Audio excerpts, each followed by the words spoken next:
Hello everyone, this is Leah Whitehorse, and in this recording I'm going to be talking about Mercury Retrograde in November 2025. So let's get some dates out of the way first. Mercury enters the shadow zone on the 21st of October at 20 degrees 42 minutes of the sign Scorpio. It will station retrograde on the 9th of November at 6 degrees and 51 minutes of the sign Sagittarius. Mercury will re-enter Scorpio on the 19th of November and then form a conjunction to the Sun on the 20th of November at 28 degrees and 18 minutes of Scorpio. That is the midpoint of the retrograde period. On the 29th of November, Mercury will station direct at 20 degrees of Scorpio and 42 minutes. And Mercury will finally exit the shadow zone on the 17th of December.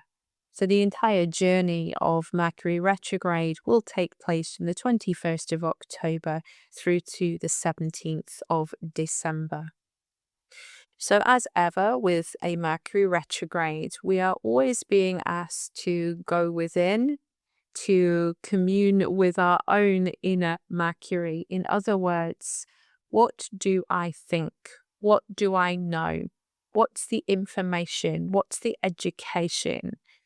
And in this case, because Mercury is moving through two signs, Sagittarius first and then Scorpio as we go along, there's two subjects, two issues that are at hand that need some kind of review. So Mercury stations on the 9th of November in Sagittarius, and that immediately tells us that we need to look at what we believe, what we are visualizing for ourselves going forwards.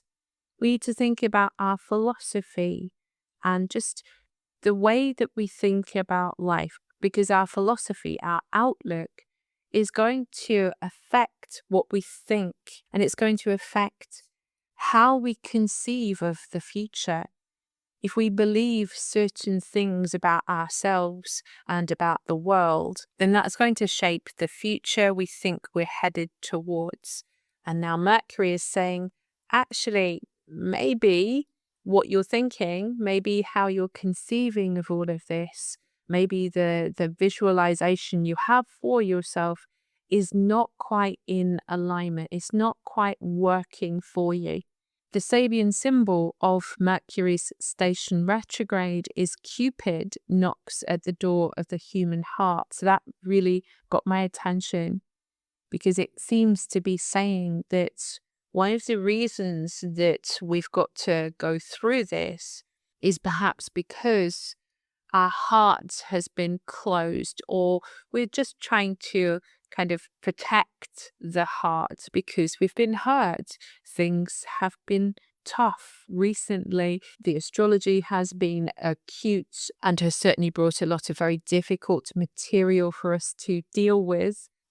And sometimes when life is hard, or we're going through trauma, or trauma has been reactivated, the instinct is to shut down because we're trying to protect ourselves. But now Cupid is knocking at the door. Open your heart. Yes, Mercury is all about the mind and thinking and logic and rationale, but the heart needs to be open to deal with this review. As Mercury goes backwards, it bumps into Mars. They've already had one conjunction back in October, so now they are revisiting this same story. In Sagittarius, now again, we're being asked to look at what's triggering you. Mars is the warrior after all. What's triggering you when it comes to thinking about your life going forwards? What are you passionate about? And what are you fired up about? Are you just on a crusade? Is it that you just want to be right? These are the uncomfortable questions that Mercury conjunct Mars will bring up in Sagittarius. On the 17th of November, Mercury then moves in to form a sextile with Pluto. So now we've got some cooling elements because Pluto is in Aquarius, airy Aquarius. So there's a sense that we're getting a little calmer and we're starting to think about what needs to change. Here is an opportunity to, again, change the future. Aquarius is also a future forward sign. And it's also an aspect that reminds us of the power of the mind. The mind is powerful. If you think it, you can do it, says Mercury, sextile to Pluto. On the 19th of November, as I mentioned before, Mercury goes back into Scorpio. So now the whole flavor of this retrograde begins to change because we now dive into some very deep territory. So not only have we got to review our philosophy, the way that we're seeing things and what we believe, we've also got to review our feelings, the deep stuff that's going on underneath everything, the sticky stuff, the shadowy stuff, the stuff that's a bit unpleasant. We need to look at power dynamics in our relationships with other people. We need to look at where we're sort of wrestling for control all the time because we're being led by our shadow and not by the conscious mind. We need to talk about the things that we've been hiding or trying to keep secret, probably just because it just feels uncomfortable. It doesn't necessarily have to mean big, scary secrets. It can just be that this is a time to address the stuff that usually we don't really want to talk about. And the opposition between Mercury and Uranus also on the 19th. So that's a little uncomfortable because Uranus represents surprise. Here's a conversation you didn't think you were going to have, or surprise, here's a piece of information you didn't think was coming, or a message, or even just a thought. Life is unpredictable, says Mercury, opposite to Uranus. And that changes things. The unpredictable nature of life can change things. Scorpio is a sign we can associate with transformation. So there is a surprise or there is a shock. There's something unpredictable, something spontaneous that comes in and reshapes, changes our worldview. And this is necessary. It's an awakening. Uranus is the awakener. It's happening on anaretic degrees. Mercury 29 Scorpio, the Halloween degree, in fact. The Sabian symbol of 29 Scorpio is children in Halloween costumes indulge in various pranks. So this is why I always call it the Halloween degree, because it's as Scorpio can get, because it's a 29th anaretic critical degree. And then we have this Halloween Sabian symbol. And the fact that it is children in scary costumes, they're not real. Maybe some of the fears that we have are not going to play out as we think.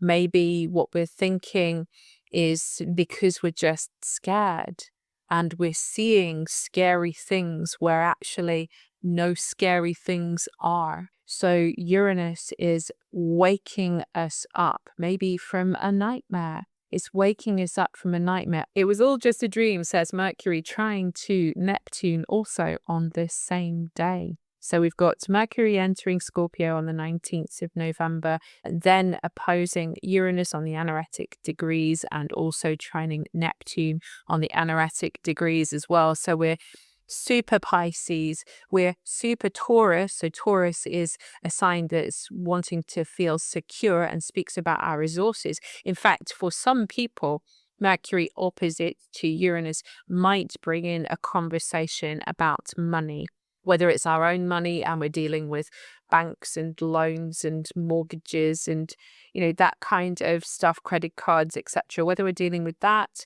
or whether it's with a partner's money, family money, there might be some kind of discussions or upsets that are connected because of the signs that are involved.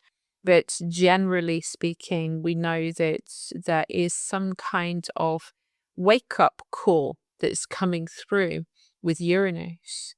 And with Neptune, perhaps it's looking at the dream that we have. So we've got to get rid of dreams that aren't possible, because that just leads to great disappointment.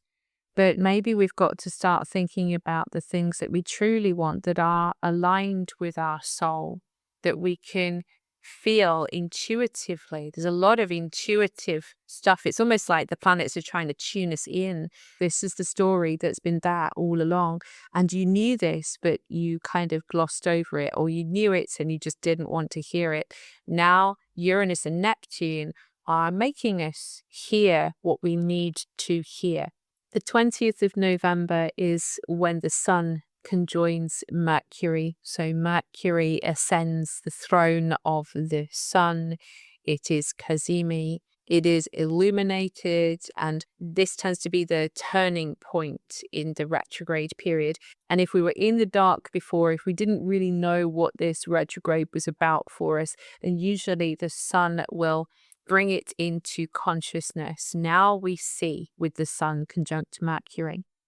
The Sabian symbol of this conjunction is an Indian woman pleading to the chief for the lives of her children. Yes, the language is out of date. But if we just go with the underlying story here, we have somebody who is pleading for the lives of others.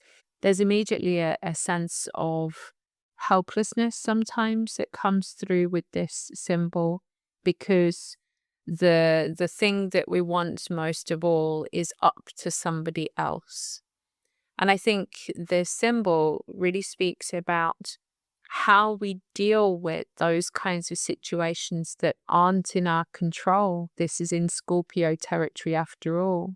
There's a lot of things in life that aren't in our control. And sometimes all we can do is ask for what we want, to ask for what we need. That's part of what we're learning here. And sometimes that can be scary because other people might say no. But if we don't ask, then we're never giving ourselves the opportunity to get a yes, not from other people or from life. Ask for what you want. Ask for what you need, especially as then Mercury starts to engage with this grand trine with Mercury and the Sun in Scorpio, forming trines to Saturn and also to Jupiter. So Mercury will trine Saturn on the 22nd of November and Jupiter on the 22nd of November. But if we look at the chart as a whole, we can see that Mercury is also engaging with Neptune still as well. So the grand trine involves Neptune.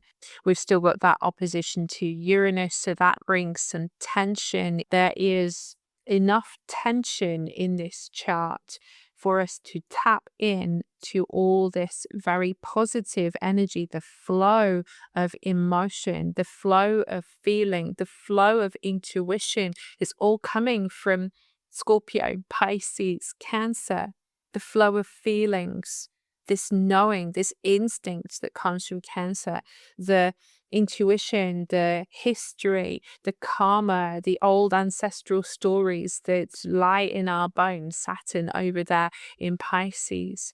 And then this deep, intuitive knowing of the truth that's in Scorpio. It's asking us to tap into all of this. It's basically saying, you know what you need to know. It feels like a lot of the time with Neptune on 29 Pisces, I've talked about this, that it's likely we'll be feeling a lot of uncertainty. But at the same time, this is like peak time for listening to our intuition. And it feels to me that Mercury is priming us for this. What comes to mind, it's like Mercury is saying, let's just get your head straight. Get your head straight first. Figure out what's going on deep down, Scorpio. And then we can start to receive this powerhouse of information, because you do have the answers. You do know what you need to know. The final aspect that Mercury makes before it stations direct. On the 25th of November, Mercury forms a conjunction with Venus. How interesting, because we started with Cupid knocks at the door of the human heart. And now heart and mind, Venus and Mercury, are joined together. So we're going to get there. We're going to find our way back to our heart. We're going to bring this together. We're going to figure out what it is that we're attracted to, what it is we like, what it is we dislike. We're going to find our way back to harmony. And then on the 29th of November, Mercury will then station direct. And having listened to the heart, now we feel brave enough to follow what is right for us, to decide for ourselves what is right for us. The Sabian symbol is obeying his conscience. A soldier resists orders. It's a very strong symbol. And there's a lot of connotations and judgments around somebody in the military who resists orders. That's like a big no-no in the military. When you're given an order, you are meant to jump without question. Immediately you act on that order that's given to you. Now, for the most part, I imagine a lot of the time that is to actually keep the soldiers safe or to win the war, one or the other.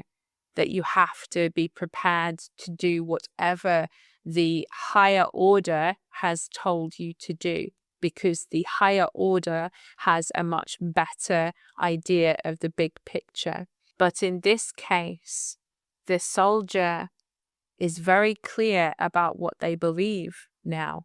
And they believe, for whatever reason, that that order is wrong. That order does not align with who they are. So now we have someone who's a deserter or going AWOL or who is committing mutiny. And so we have a lot of connotations and associations around a soldier who is resisting their orders. But we also need to remember that there are times when the system, the authority, the outer world who's telling us what to do, sometimes it becomes corrupt. Sometimes it's just simply not in our best interest for whatever reason. Sometimes we just have to follow our conscience, no matter what the pressure is from the outside world, that we should do a certain thing, we should act in a certain way. Sometimes we just have to do what is right for us.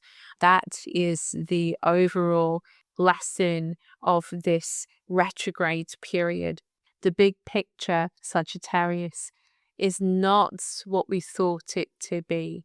We need to go deep, find out our truth, and then be prepared to act on that no matter what. This concludes my reading for Mercury Retrograde for November 2025. I hope you found it helpful. If you did, please do click a like and subscribe. If you enjoy my work and you would like to hear more from me, read more from me, then I will put all my links below. I have a website, Substack, Patreon. I also write daily on social media, Facebook, Instagram, and there's also a website for my daily posts as well. So all those links are there. I will see you again soon. And in the meantime, I wish you many blessings on your path.